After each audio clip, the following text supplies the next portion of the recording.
From the EPR creation. Sorry, I'm getting texts like crazy. Oh, geez. I'm just going to leave that in there. From the EPR creation studio, this is Doc Staples bringing you hot takes for the Unconquered with Doc Staples podcast.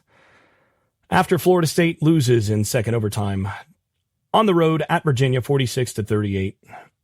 And, you know, it's going to be a pretty quick one, I think, for the hot takes. I really am going to want to take a look at some of the all-22 in this. But, yeah, I mean, I think we talked about in the pregame that this game was going to be a big barometer for this football team because this was a Virginia team that could absolutely beat them. And it was a quarterback that, you know, as I said on the podcast in the preview, that this defense had shown some weaknesses in the passing game, in particular over the middle, and in some of the very areas that we talked in the pregame about where Chandler Morris was really good, and all of that held up. I mean, he did look like a kind of a poor man's Baker Mayfield tonight. Now, 3 interceptions, you'll take that for the Florida State defense.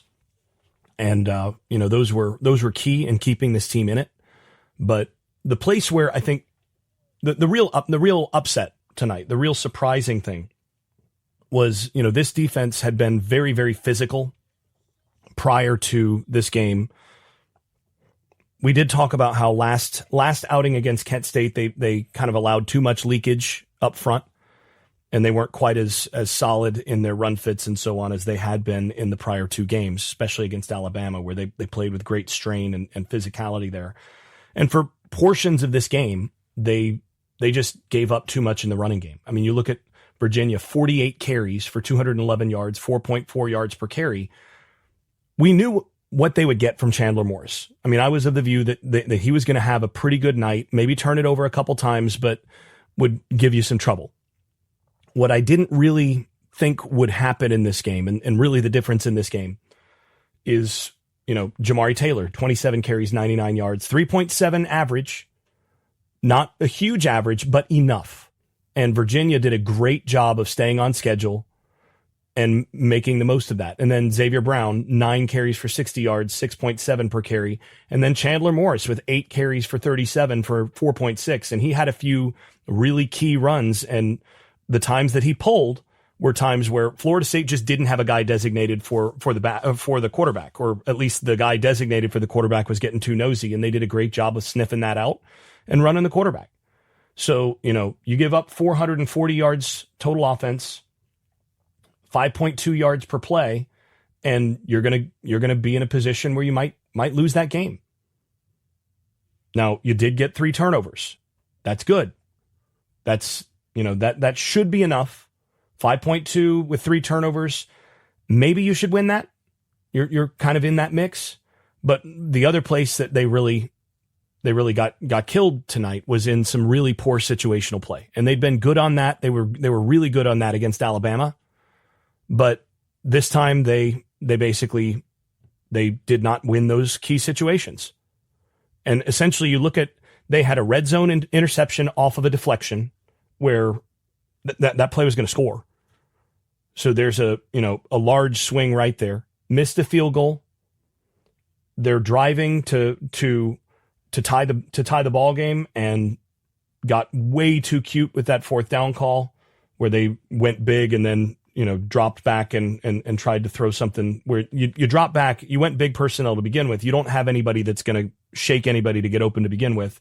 You're relying on tricking them. And, you know, that's Malzahn. Sometimes you're going to get that. Normally that stuff works, but it just wasn't enough. And, you know, at the end of the day, that's, you know, another one that I'll point to is in the first overtime, they had a great throwback call to the back to Sawchuk, and Castellanos just dirted it, just missed it. And if he puts that on target, that scores, and they probably win the game in the first overtime. They had multiple opportunities to win this game tonight, and ultimately they just didn't do it. I mean, that's what this comes down to. And you look at the overall numbers. I mean, they averaged 6.3 yards per play, had 514 total yards on offense.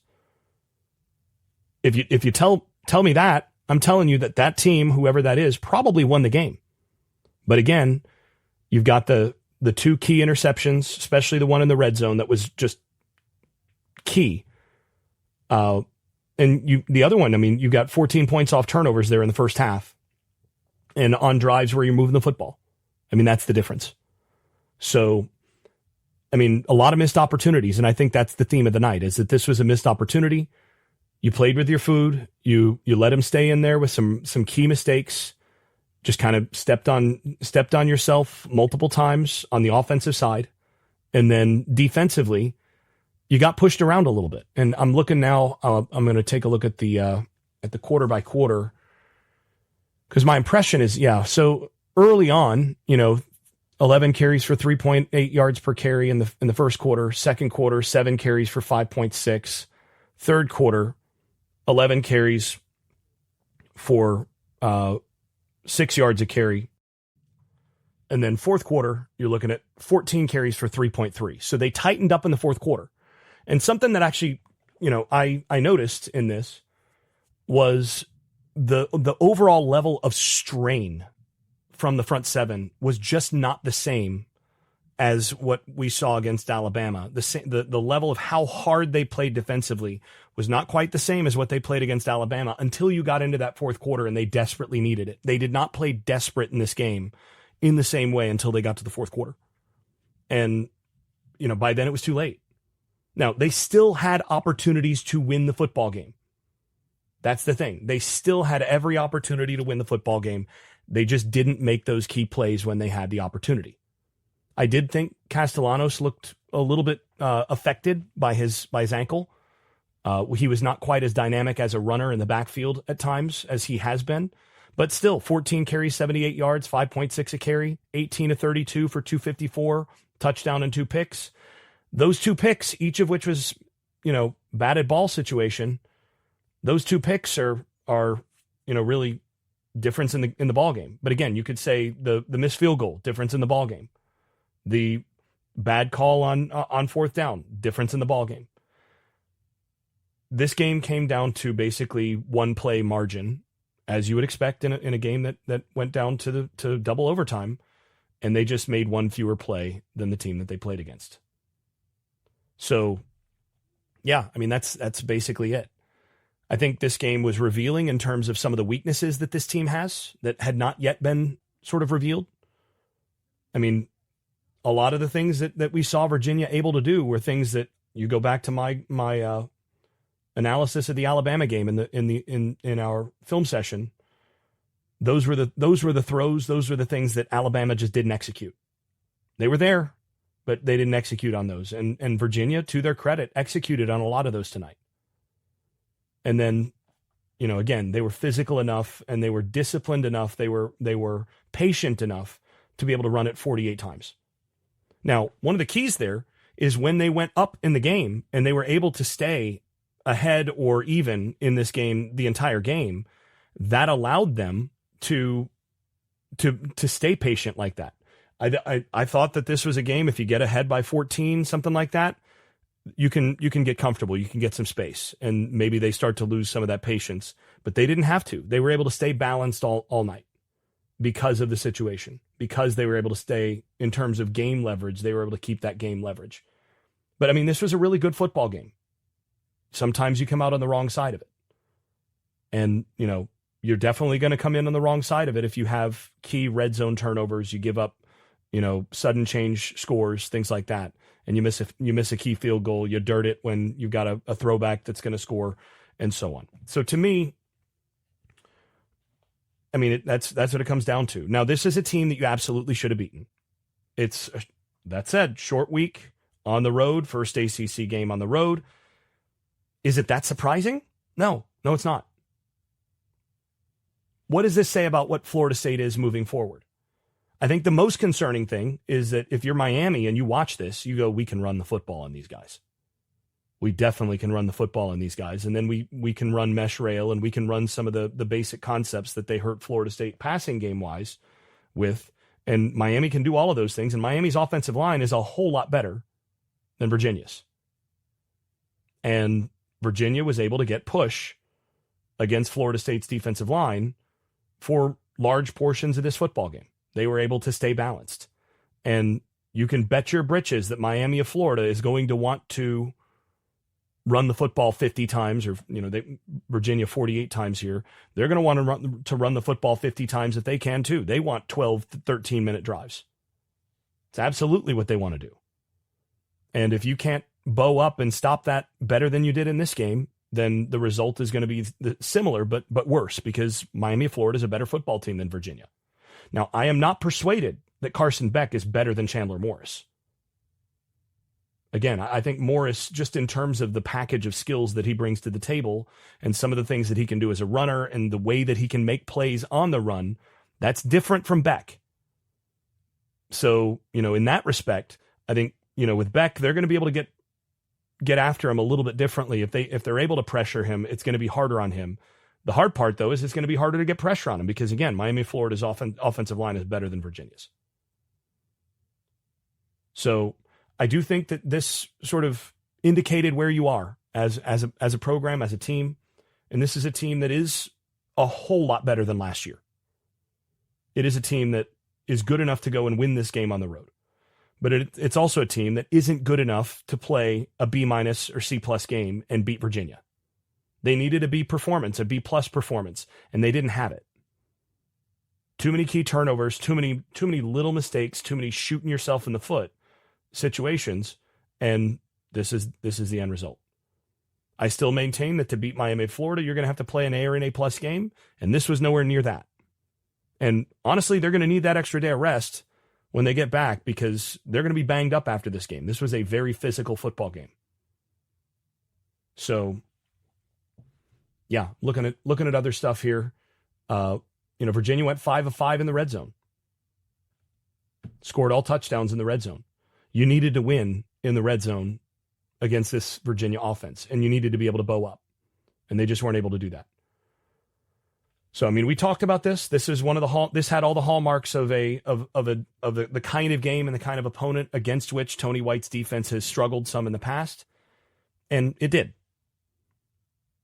But like I said, they should have been able to win the football game. Still outgained your opponent by over a yard, by 1.1 yards per play. Still had, opportunities and just didn't get it done. At this point, if I keep going, I'm just going to repeat myself. So I'm going to go ahead and wrap here. Thanks, as always, to my sponsors.